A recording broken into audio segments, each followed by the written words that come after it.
오늘 그동안 선포하던 교회는 기도하는 집이라는 메시지 이제 18번째로 모든 메시지를 마감하기를 원합니다.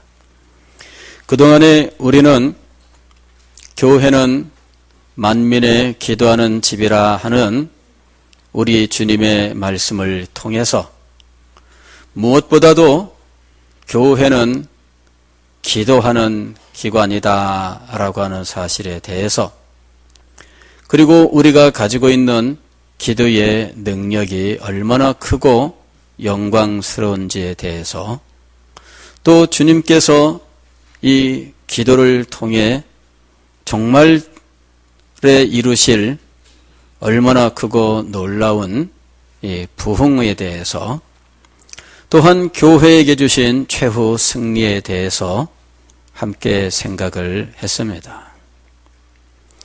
오늘 우리는 이런 모든 사실을 알았으니 주님 앞에 기도하는 사람이 되는 것이 마땅하다 하는 사실을 함께 생각하기를 원합니다. 성경 말씀을 보면 모든 성도들은 하나님 앞에 기도하는 사람입니다. 성도 중에 어떤 사람은 기도하는 사람이지만 어떤 사람은 기도하지 않는 사람이라는 이런 공식은 존재하지 않습니다. 그리스도인이라면 당연히 하나님 앞에 기도하는 사람입니다.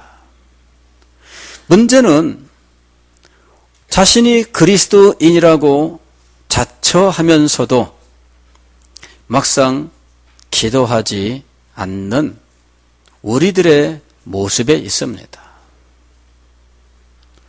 우리가 진정 그리스도인이라면 우리는 기도하는 사람이어야 합니다. 우리가 진정 하나님의 백성이라면 하나님 앞에 기도하는 사람이어야 합니다.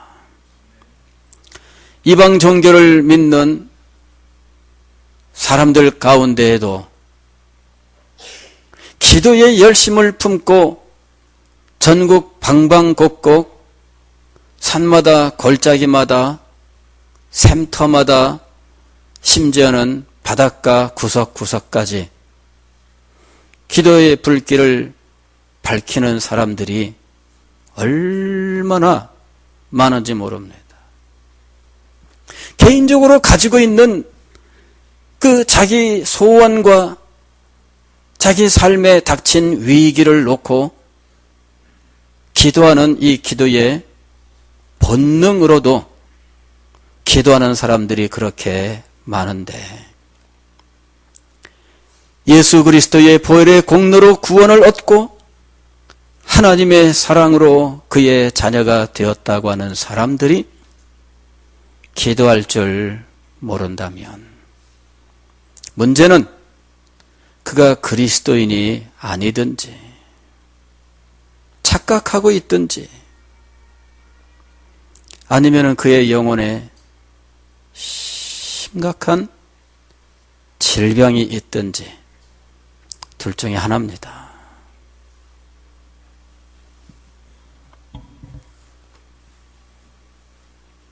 저는 오늘 우리 교회에서 생명이 탄생하고 영혼이 변화되는 놀라운 하나님의 능력이 나타나기를 간절히 소망합니다. 새 생명이 탄생하는 일이 있어야 됩니다. 수십 년 교회를 다녔고 어머니 뱃속에서부터 교회를 다녔다 할지라도 그것이 그를 당연하게 그리스도인으로 만드는 것은 아닙니다. 이 사실을 수없이 말씀을 드리지만 자기의 영적 상황에 대하여 진지하게 고민하지 않는 사람들의 모습을 볼 때 얼마나 저의 무능력함을 자책하는지 모릅니다. 이 말씀을 선포하지만 그러나 진지하게 받아들이지 않고 한 귀로 흘려듣는 사람들을 볼 때마다 저에게 능력이 없는 것을 늘 가슴치며 아파하는 것입니다. 그 속에 생명이 있다면, 그 속에 하나님의 은혜가 임하여 있다면 왜 죽은 영혼처럼 반응을 하지 않을까? 시신은 반응하지 않습니다. 여러분, 죽은 시신을 향하여 여러분이 눈물을 흘리면서 통곡하면서 불러보세요. 아버지, 어머니 불러보았지만 대답이 있었습니까? 여러분 중에는 그런 경험한 분들이 많을 거예요.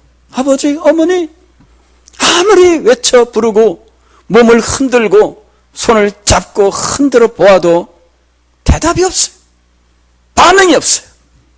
그것이 죽은 자의 모습인 것입니다.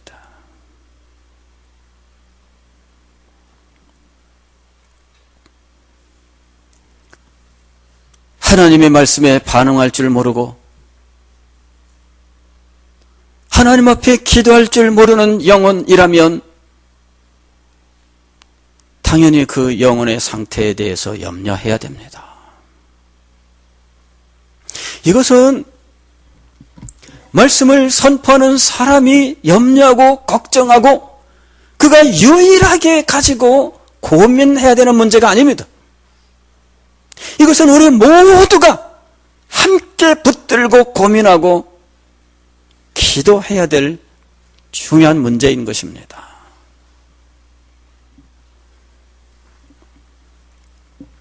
새 생명이 탄생하지 아니하고 영원히 변화되지 아니하는 교회, 마치 수태하지 못하는 것과 같은 상황입니다.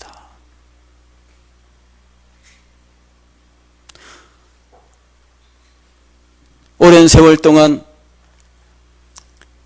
자녀가 생기기를 간절히 기도하는 부부들을 종종 만납니다. 얼마나 간절하게 하나님 앞에 기도하는지. 우리는 모두 그와 같은 간절함과 소망을 가져야 합니다. 우리 속에서 영혼이 변화되어야 됩니다. 우리 속에서 생명이 변화되어야 됩니다. 하나님의 말씀이 우리 가운데서 능력으로 역사해야만 됩니다. 이런 일들이 일어나지 아니하면 우리의 마음이나 교회의 모든 일들이 어느덧 능력과 생명을 상실하고 타성에 젖는 상황으로 떨어지고 마는 겁니다. 사랑하는 성도 여러분, 오늘 우리는 하나님의 말씀이 한 말씀도 땅에 떨어지지 않기를 위해서 기도해야 됩니다. 이 말씀이 우리 사람들의 영혼에 깊이 새겨지기를 위해서 기도해야 됩니다. 그리고 말씀의 역사로 우리 모두가 하나님의 큰 은혜를 받기를 위해서 기도해야 됩니다. 그리고 우리 가운데 임하신 하나님의 은혜가 이 땅의 모든 사람들에게 찬란하게 나타나 하나님의 은혜와 생명에 대한 열망이 이 땅에 충만하게 되어야 합니다.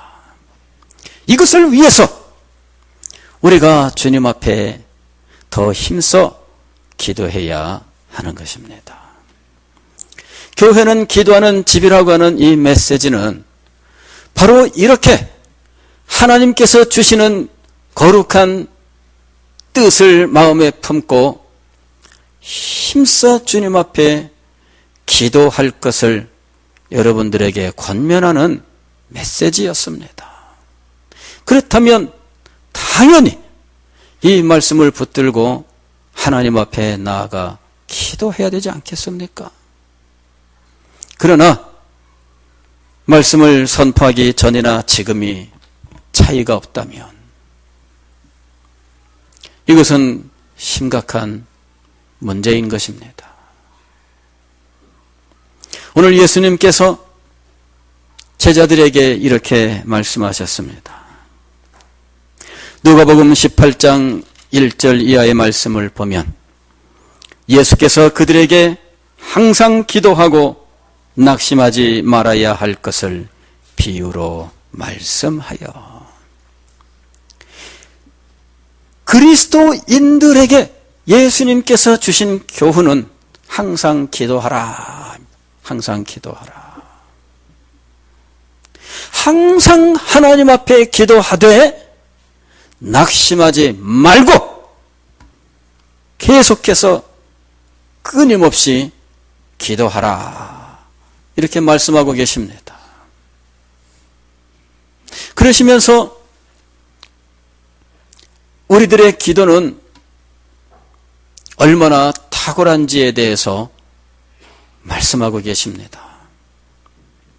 하나의 예를 드셨는데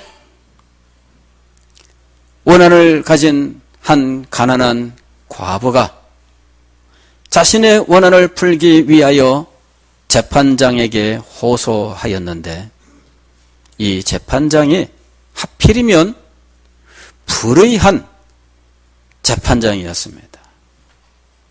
이건 조합이 최악의 상태입니다. 일단 이 과부가 원한밖에는 가진 것이 없는 가난하다는 것, 이것이 이 과부의 최대의 약점이에요. 돈이라도 많이 가졌으면 좋겠는데 원한밖에 없습니다. 이것이 이 과부의 최대의 약점입니다. 그런데 이 과부의 원한을 풀어줄 수 있는 권한을 가진 사람이 하필이면 불의한 재판장이라고 하는 것이죠. 이 불의한 재판장은 재판의 옳고 그름, 즉 의를 성취하는 데는 관심이 없습니다.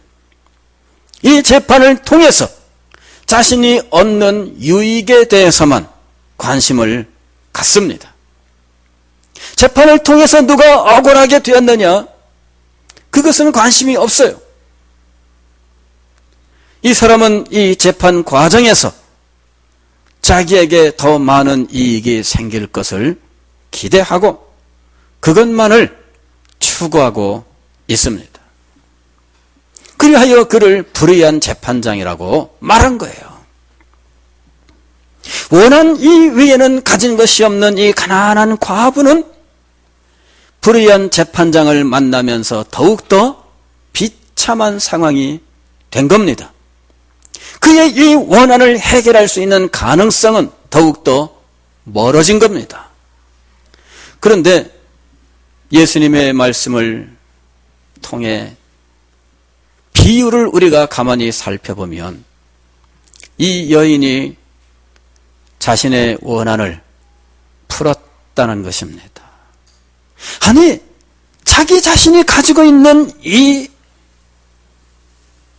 상황과 하필이면은 그런 사람이 불의한 재판장을 만나서 정말 자기의 이 원한을 풀 수 있는 가능성은 더 멀어졌는데 그럼에도 불구하고 이 여인이 원한을 풀게 된 이유는 무엇일까 하는 것이죠. 예수님께서 그 비밀에 대해서 말씀하셨어요. 이 과부가 재판장에게 자주 가서 호소했다. 자주 찾아갔어요. 얼마나 자주 찾아갔을까? 횟수는 우리가 알 길이 없죠. 다만 얼마나 찾아갔든지 이 재판장이 이러다 내가 제명에 못 죽지. 왜? 하도 계속 시달리다 보니까 그런 마음이 들 만큼 찾아갔다는 거예요.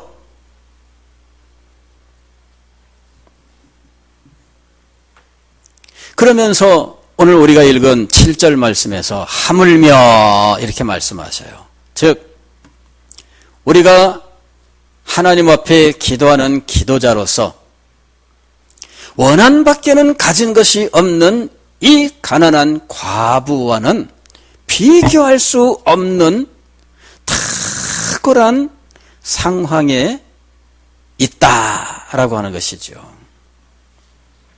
자, 우리가 가지고 있는 이 탁월한 상황은 무엇이냐 하면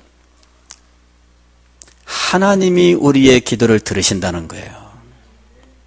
하나님은 불의한 재판장과 정반대에 계시는 분입니다. 이분은 의를 이루시는 분입니다. 이분은 가난한 자들의 눈물을 씻으시는 분입니다. 이분은 억울한 자들의 마음을 위로하십니다. 이분은 이 땅의 의를 실천하시는 분이십니다. 자기 백성들에게 관심을 갖고 그들을 눈동자와 같이 사랑하고 아끼고 보호하면서 그들의 간구에 귀를 기울이시는 분이십니다. 우리의 기도를 들으시는 분은 불의한 분이 아닙니다. 그분은 기도하는 우리에 대해서 늘 마음을 쓰고 우리의 간구를 미리 아시고 역사하시는 분이십니다. 기도를 들으시는 분이 이와 같은 분이시니 원한 밖에 가진 것 없는 이 과부가 호소할 때와는 비교할 수 없는 탁월한 조건을 이미 우리가 가지고 있는 것입니다. 이런 상황인데 기도하지 않겠습니까? 불의한 재판장에게도 찾아가서 호소하고 또 호소를 하는 것이 기도자의 자세인데 우리에게는 이렇게 탁월한 하나님이 우리의 기도를 듣고 계시다는 것입니다. 그렇다면 기도에 무한한 용기를 얻는 것이 마땅한 것입니다. 우리는 항상 우리의 호소를 듣는 사람이 어떤 사람이냐에 관심을 갖잖아요. 저 사람이 내 말을 들어줄까? 저 사람이 내 말에 귀를 기울일까? 내가 이거 요청할 때 저 사람이 기분 나쁘다는 표정을 지을까? 이런 염려들을 많이 하잖아요. 그러나 우리 하나님은 그렇지 않으십니다. 이것이 기도자로서 우리가 가지고 있는 탁월한 조건이에요. 두 번째로 우리가 가지고 있는 조건은 하나님 앞에 기도하는 시간에 구애받지 않는다 하는 것입니다. 우리는 하나님 앞에 기도할 때 하나님께서 몇 시부터 몇 시까지는 취침 시간이니까 기도하지 말라. 몇 시부터 몇 시까지는 내가 어디를 갔다 올 터이니 기도하지 말라.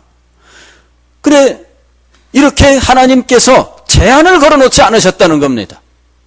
혹은 그런 제한을 우리한테 말씀하지는 않으셨지만 하나님께서는 내부적으로 자리를 비우는 시간이 있어서 우리가 기도를 하되 그 시간에는 하나님이 못 들으시는 이런 상황은 전혀 없다는 것입니다. 하나님은 우리가 언제 어느 때 기도하든 우리의 기도를 들으시는 분이에요. 아침에 기도하십니까? 오후에 기도하십니까? 저녁에 기도하십니까? 아니면 새벽에 기도하십니까? 아니면은 밤새도록 기도하십니까? 여러분이 기도하기로 작정한다면 언제든지 하나님 앞에 기도할 수 있습니다. 이것이 우리가 가지고 있는 탁월한 점이에요. 또한 우리가 하나님 앞에 기도할 때 장소에 제한을 받지 않습니다. 하나님 앞에 기도할 때 우리는 어디에서든 기도할 수 있습니다. 물론 예수님께서 너희가 아버지께 기도할 때 골방에 들어가 기도하라 이렇게 말씀하셨어요. 우리 집에는 골방이 없는데요. 그래서 기도 못하고 있습니다. 이런 분들이 많습니다.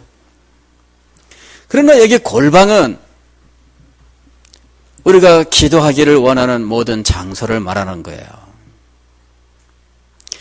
우리가 직장 생활하는 중에 내가 앉은 자리에서 기도할 때 그것이 바로 골방이 되기도 하고요. 학교에 가서 공부하면서도 내가 하나님 앞에 마음을 모아 기도하는 그 자리가 골방이 되기도 합니다.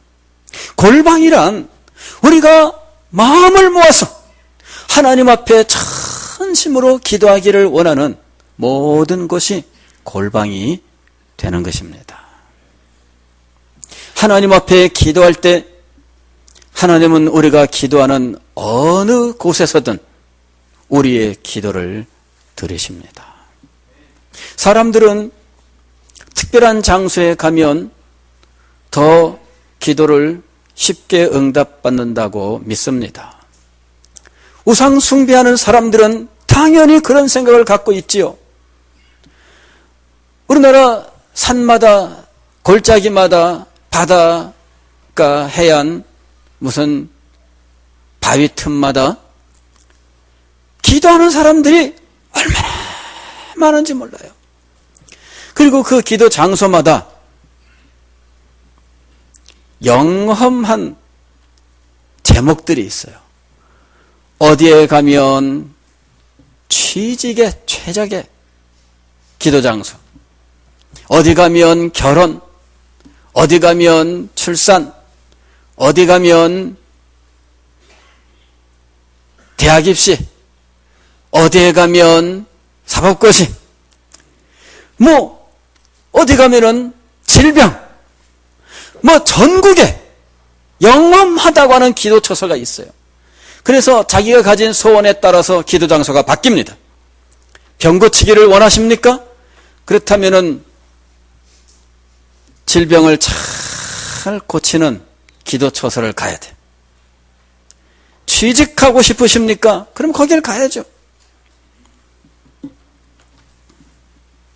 대구 팔공산에 갓바위라고 하는 기도 처소가 있는데 사람들이 얼마나 몰려가나. 부산에서도 이 KTX 타고 몰려갑니다. 버스 대절해서 몰려갑니다. 이런 데는요 전국에서 버스 대절을 해가지고 날마다 관광버스가 하루에 수십 대가 들어가요. 그런 거 보고 있으면 불이 붙죠, 속에서. 거기 올라가면은 바위가 있고 이렇게 갓을 쓴 것 같이 돌멩이에 이렇게 올려져 있는 이 바위가 있어요. 그래 갓을 쓴 이 양반이 있는 모양이 이렇게 이제 그리고 갓바위예요. 그 앞에 기도 자리를 쭉 만들어 놨어요. 근데 그 자리마다 역사가 있어요. 이 자리는 사법고시 몇 명 나왔고, 이 자리는 뭐가 몇 명 나왔고, 이런 게 있습니다. 예, 작년에 여기서 기도한 사람 아들이 어떻게 됐다더라. 그 전에 여기서 기도한 사람의 딸이 어떻게 됐다더라. 역사가 쫙 있고요.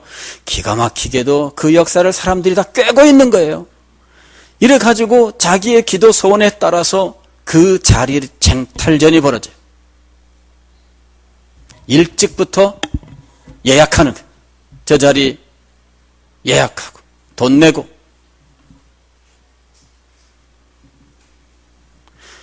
그러나 여러분, 우리는 그렇게 하지 않아도 하나님께서 우리의 기도를 들으십니다.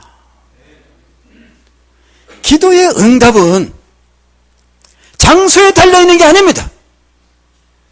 기도의 응답은 시간에 달려있는 것이 아닙니다.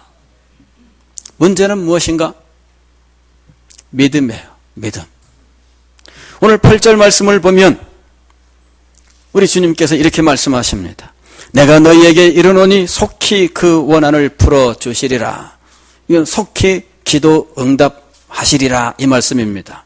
그러나 인자가 올 때에 세상에서 믿음을 보겠느냐. 문제는 무엇입니까? 믿음입니다.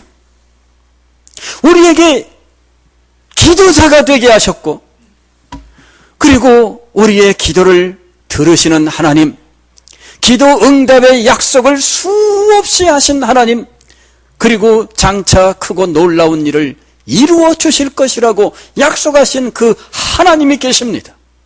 그리고 시간과 장소에 구애받지 아니하고 하나님 앞에 얼마든지 기도하여 속히 응답받을 수 있는데, 문제는 믿음으로 기도하느냐 하는 것입니다.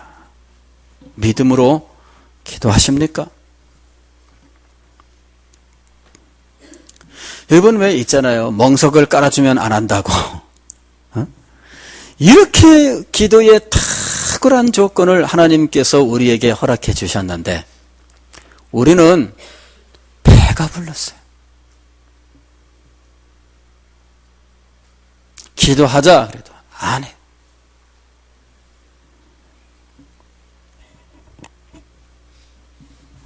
제가 목회자인 고로 심한 말을 할 수가 없습니다.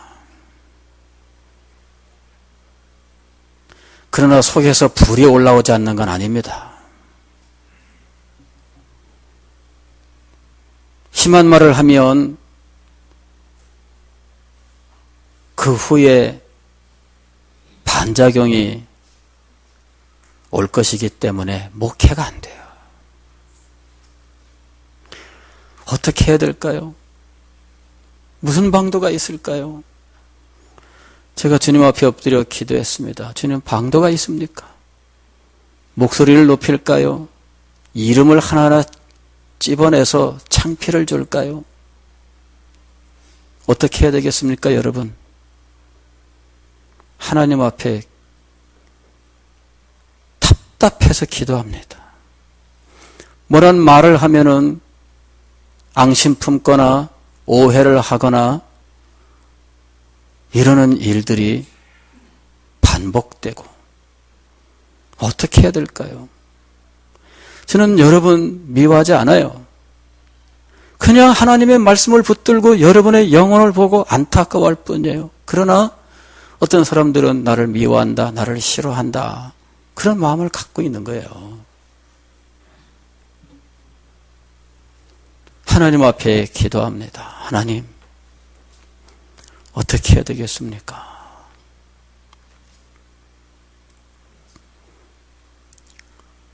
대답이 없으셔요.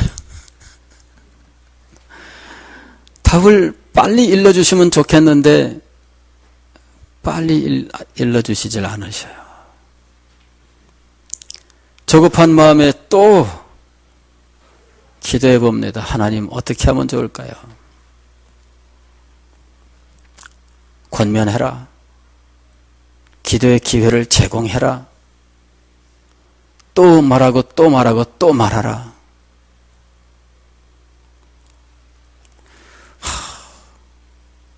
어떻게 해야 될까요?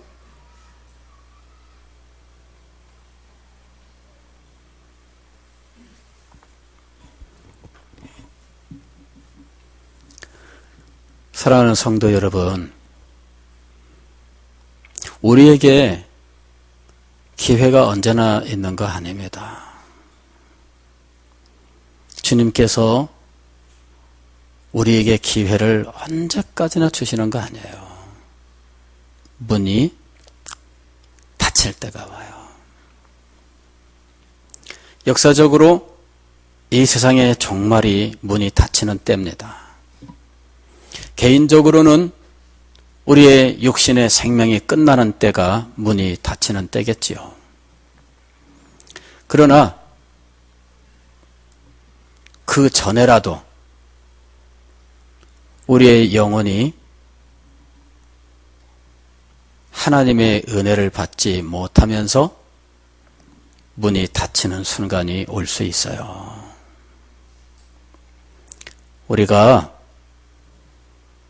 하나님의 말씀이 선포되고 권면할 때 마음을 열고 그 말씀을 순종하는 것이 정말 중요합니다. 제가 최근에 욥기서에 내가 귀로 듣기만 하였사더니 라는 이 말씀이 머릿속에 떠올랐어요. 그 얘기는 뭐냐면은 하나님의 말씀을 아무리 많이 들어도 소용이 없다 그 말입니다. 하나님의 말씀을 아무리 많이 들어도 소용이 없다. 이거는 제가 이제까지 여러분들에게 선포하고 가르쳤던 내용과 정반대되는 것처럼 보입니다. 저는 하나님의 말씀을 강조했고 하나님의 말씀을 들으라고 계속해서 말씀을 했습니다. 그랬더니 그에 따르는 잘못된 반응이 나타났는데 하나님의 말씀을 듣기만 하는 거였어요.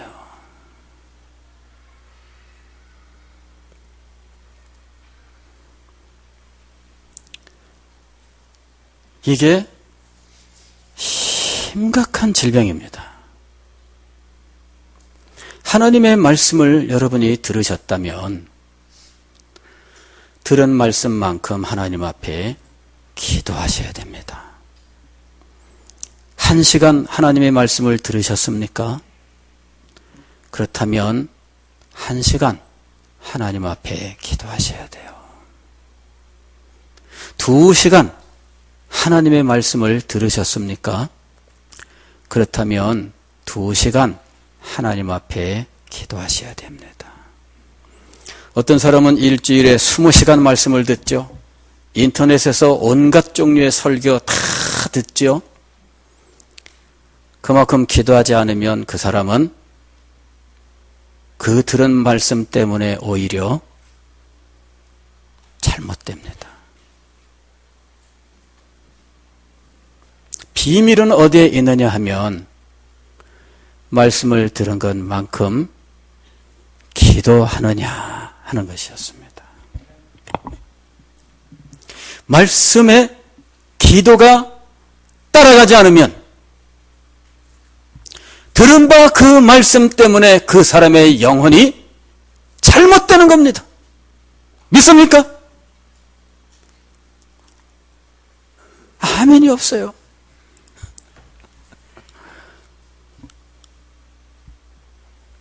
다시 한번 말씀을 드리겠습니다. 말씀을 듣되 기도가 이 말씀과 함께 가지 아니하면 들은 바 그 말씀 때문에 오히려 그의 영혼이 심각한 어려움에 처하게 됩니다. 믿습니까? 이걸 믿으셔야 됩니다.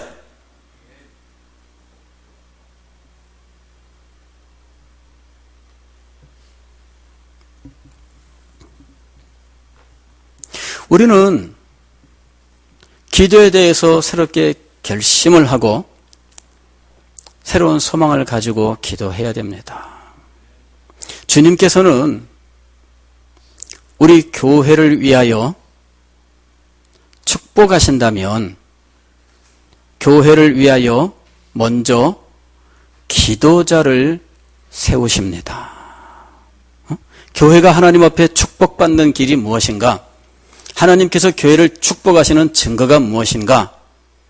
기도자를 세우는 것입니다. 시편 62편 6절과 7절 말씀을 보면 이렇게 되어 있습니다. 이사야서 62장 6절 예루살렘이여 내가 너의 성벽 위에 파수꾼을 세우고 그들로 하여금 계속 잠잠하지 않게 하였느니라. 너희 여호와로 기억하시게 하는 자들아 너희는 쉬지 말며 또 여호와께서 예루살렘을 세워 세상에서 찬송을 받게 하시기까지 그로 쉬지 못하시게 하라. 이것이 하나님께서 예루살렘을 축복하시는 방법이에요. 예루살렘을 축복하시는데 이 무너진 예루살렘을 축복하시는 하나님의 방법은 그 위에 누구를 세우십니까? 파수꾼을 세우시는 거예요. 파수꾼. 예루살렘이여, 내가 너희 성벽 위에 파수꾼을 세우고, 그리고 이 파수꾼들은 밤새도록 자지 않고 소리를 외치는 거예요. 그들로 하여금 계속 잠잠하지 않게 하였느니라. 근데 그들이 밤새도록 소리치는 것은 여호와 하나님께 하고 있는 겁니다. 여호와 하나님께 외치고 있어요. 그런데 그들이 외치는 것은 이것입니다. 너희 여호와로 기억하시게 하는 자들아. 즉, 이 파수꾼들이 하는 일은 여호와 하나님께서 기억하시도록, 무엇을 기억하시도록? 약속하신 것을 기억하시도록. 하나님, 이것을 약속하셨습니다. 하나님, 이것을 주신다고 약속하셨습니다. 하나님, 바로 이것을 행하시겠다고 약속하셨습니다. 하나님 앞에 쉬지 않고 계속해서 이것을 말씀을 드려서 하나님이 기억하시게 하라 이거죠.